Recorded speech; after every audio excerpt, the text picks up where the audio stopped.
In this video, we are going to work on our first practical project, and I have kept it very simple so that each one of you can easily understand the examples, and we will use more complex formulas in that project as well.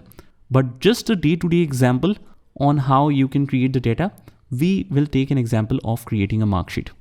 So if you want to open a blank workbook, just click on the file and click on blank workbook here, and it is able to open this.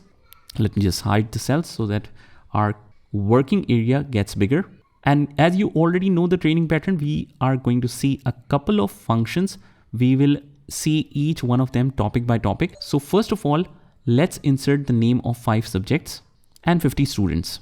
In fact, what we will do is just ask ChatGPT to do it for you. Hit enter.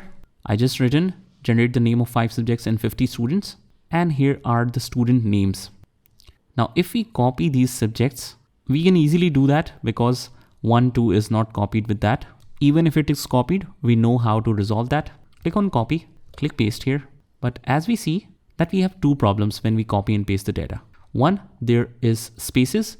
We just press Ctrl G, go to special, click on blanks, remove the space by just clicking on delete and entire row. So that's how we are able to delete this.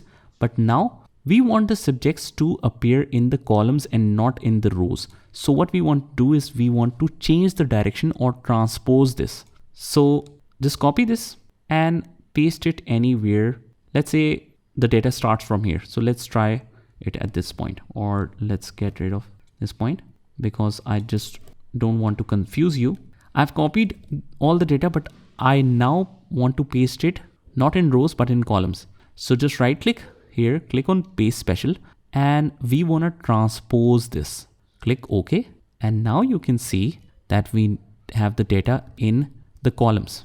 We can just get rid of this data, and the subjects are here, but they are not in the accurate size. As you can see, English literature it says. So this needs more space. Similarly, computer science needs more space and it's messed up. So what we want to do is we want to auto adjust the columns.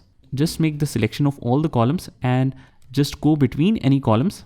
And we now can use the function which we have learned in the earlier videos. Just double click, and this is how you can auto adjust the data. Let's now copy and paste the student names. And if we face any problem, we will again see how we can solve that problem. So when we paste this, again, we have spaces, Ctrl G, special, blanks, okay. Right click, delete an entire row and clean this up. So just write students' names here. And that's how we do it. So basically what we have learned is a new technique on how you can transpose the data in Excel. Just try this by yourself and I'll see you in the next one.